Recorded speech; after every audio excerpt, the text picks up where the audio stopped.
Hello students. Today we are going to study the lesson Tommy's Missing Dollar by Louisa May Alcott. So let us take a look at all the things that we will be learning in this video. First, we will talk about the author of the lesson. Then we will see the warm-up exercise which is given at the beginning of the lesson. It talks about the value of true friendship. Next, we'll take a look at the characters of the story, continued by the reading and explanation of the text. Then we'll learn some vocabulary words followed by the homework. Now let us learn something about the author of the lesson. Louisa May Alcott was an American novelist. She began to receive critical success for her writing in 1860s. She is best known for her novel Little Women, published in 1868. It was followed by Little Men in 1871 and Jo's Boys in 1886. Before we begin with the lesson, let us discuss the warm-up exercise. In the spidergram given below, list 8 expressions that you think are very important for true friendship. Also, discuss in class how important is loyalty in friendship. Would you stand by a friend who has been shunned by the entire class? So the qualities that we look for in a friendship are helpfulness, honesty, kindness, trust, loyalty, responsibility, patience, and a caring attitude.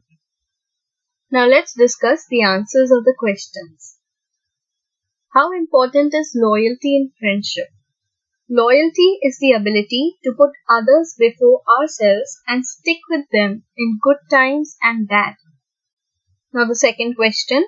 Would you stand by a friend who has been shunned by the entire class? Shunned meaning over here, avoided.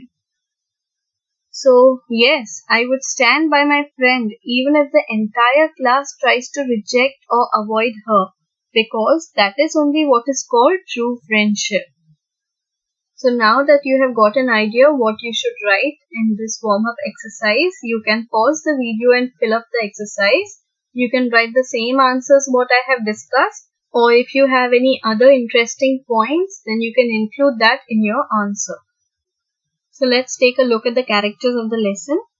Mr. Bear, he is the professor. He teaches at Plumfield Estate School. Then there are a number of students' names that are mentioned in the text, like Tommy, Nat, Franz, Dan, Dimmy, and Jack. We also come across a neighbor's name in the lesson.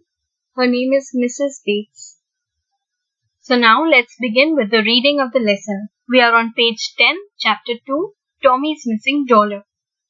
When young Nat Blake, a shy boy with a talent for the fiddle, arrives at Professor Bear's Plumfield Estate School, the others realize he has a tendency to tell small lies.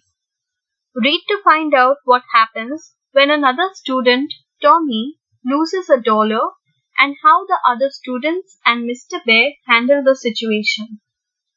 Tommy's hens were at the bottom of all the trouble, for if they had not persisted in laying so many eggs, Tommy could not have sold them and made so much money. And had Tommy not been spending money so recklessly, Mr. Bear would not have been obliged to insist on a savings bank and present Tommy with a private one, an imposing tin shaped like a building with a name over the door and a tall chimney down which the coins had to go. Tommy kept account of the sums deposited and was promised that he might break the bank as soon as he had $5, on the condition that he spent the money wisely. Only $1 was needed, and the day Mrs. Bear paid him for 4 dozen eggs, he was so delighted that he raced off to the barn to display the bright quarters to Nat, who was also saving money for a long-desired fiddle. "Hi, boys! Come down to the brook and see what a great snake Dan's got," called a voice from behind the barn. "Come on," said Tommy, and putting his money inside the old winnowing machine, away he ran, followed by Nat. Let us understand the text. In the introduction of the lesson, we learn there is a new student who has arrived at Plumfield Estate School. That student's name is Nat Blake. He is a very shy boy and he has a talent for a fiddle. Fiddle means a violin. Nat has a tendency means habit. Nat has a habit of telling small lies, and because of this habit of his, others find it very hard to trust Nat. This school is like a boarding school where the students live in the premises of the school itself.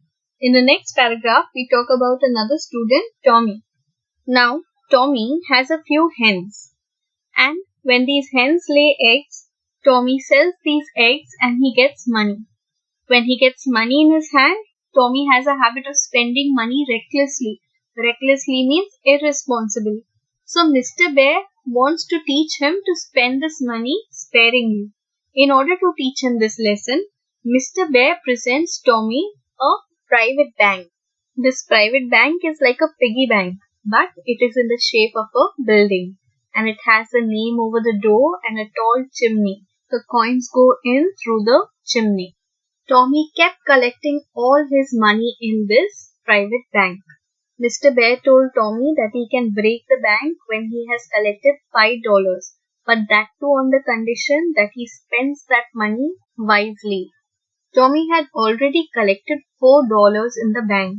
He only needed one more dollar to make it 5. And the day Mrs. Bear had paid Tommy for the 4 dozen eggs, Tommy was so happy that he ran off to the barn to show Nat his quarters. Barn is a large building for storing grains, straw, or housing livestock. And quarters means coins that are 1/4 of the US dollar. Suddenly they heard a voice calling out to them to come to the brook and see the snake that Dan had caught. On hearing this, Tommy got so excited that he left the quarters on the winnowing machine and off he ran to go and watch the snake that Dan had caught. He was followed by Nat. Now let's read on to find out what happens next. The snake was very interesting and so absorbed Tommy's mind and time that he never thought of his money till he was safely in bed that night. Never mind, no one but Nat knows where it is, thought the lad and fell asleep. Next morning, just as the boys assembled for school, Tommy rushed into the room breathlessly and said, "I say, who has got my dollar?" "What are you talking about?" asked Franz. Tommy explained, and Nat supported his statement. Everyone else declared that they knew nothing about it and began to look suspiciously at Nat, who got more and more alarmed and confused with each denial. "Somebody must have taken it," said Franz, as Tommy shook his fist at everyone. "Keep cool, Tom. We shall soon find out," said Dan. "Whoever it was had better tell, and not wait to be found out," said Dimmy. "I know you think it's me," broke out Nat, red and excited. "You are the only one who knew where it was," said Franz. "I can't help it. I didn't take it," cried Nat. "Gently, my son. What is all this noise about?" asked Mr. Bear, walking in. Tommy repeated the story of his loss, and as he listened, Mr. Bear's face grew very grave. "Take your seats," he said. "Now, boys, I shall ask each of you a question, and I want an honest answer. I am not going to try to frighten, bribe, or surprise the truth out of you, for all of you have a conscience and know what it is for. Now it is the time to undo the wrong done to Tommy and set yourselves right before us all." He paused for a moment, and one might have heard a pin drop. The room was so still. Then slowly he put the question to each one, receiving the same answer in varying tones from all. When he came to Nat, his voice softened, for the poor lad looked so miserable that Mr. Bear felt sorry for him. "Now, my son, give me an honest answer. Did you take the money?" "No, sir." "I am very sorry, Nat, but the evidence is against you, and your old faults makes us more ready to doubt you than we should be. If we could trust you, as we do some of the boys, who never fib. But mind, my child, I do not charge you with this theft. I shall not punish you for it till I'm perfectly sure, nor ask anything more about it. I didn't, sobbed Nat. Mr. Bear shook his head and added regretfully, there is nothing more to be done then. And I have but one thing to say. I shall not speak of this again, and I want all of you to follow my example. Even the hardest thrashing that Nat had ever received from his father had been far easier to bear than the cold looks and general suspicion that he met with. He suffered a week of slow torture, though not a hand was raised against him, and hardly a word was said. Most of the boys left him alone, except Dan, who watched over him protectively. Now let us understand the text. Up till now we had studied that Tommy was in the barn showing his quarters to Nat, and while the two were talking to each other, they heard a voice calling out and telling them that Dan has caught a snake. So both of them ran off to go and see the snake that Dan had caught. Tommy was so engrossed in looking at the snake that he had entirely forgotten about the quarters that he had left on the winnowing machine. The day had ended and the boys had returned back to their rooms. Now while Tommy was about to sleep, he remembered that he had forgotten to take the coins from the winnowing machine while returning back.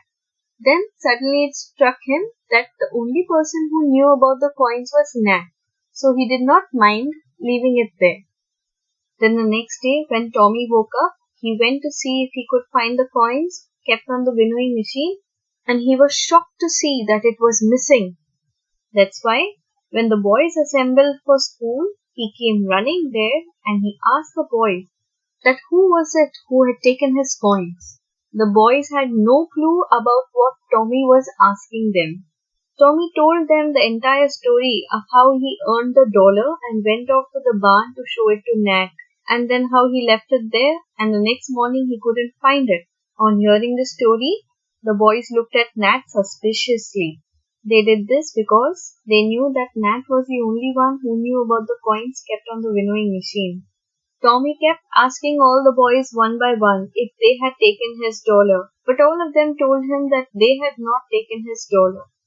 And the boys suggested Tommy to keep cool and that they would find out who had taken the dollar, until then not to worry about anything. But the boys kept looking at Nat suspiciously, and this made Nat upset. Nat felt very bad about what was happening because even though he had done nothing wrong, he was being targeted. When Mr. Bear walked in, he heard this heated discussion that the boys were having. When Tommy informed Mr. Bear about how he lost his dollar, Mr. Bear's face grew very grave means serious. He told the boys to be seated in the class and he told them that he'd be asking them a question. He wanted the boys to be honest. Mr. Bear told the boys that each one of them had a conscience. Conscience means the moral sense of what is right and wrong. So he wanted them to say the truth and to undo the wrong that was done to Tommy. So Mr. Bear began asking the boys the question. But each one of them denied knowing anything about the dollar. When it was Nat's turn to answer the question, his voice softened because he was so nervous with all the suspicion that the boys were looking at him with. Nat declared that he did not take the money, but Mr. Bear told him that all the evidences were against him, and also that they find it hard to trust Nat because he has a habit of saying small lies. Then Mr. Bear told Nat that he would not blame him until he was sure, and nor he would ask him any questions regarding this matter. Mr. Bear also told the other students to follow his example. So as days passed by, the boys treated Nat very differently. They would leave him alone and not speak to him at all. Nat was being treated in this manner because he was accused of stealing money. Nat felt very upset about this unfortunate situation that he had landed in. None of the boys seemed to care about Nat. Only Dan was there by his side. The remaining part of the lesson will be taught to you in the next video. The next slide contains the vocabulary chart. You can pause the video and take a look at it. It has the word, meaning, synonyms and antonyms. And this is your homework for today.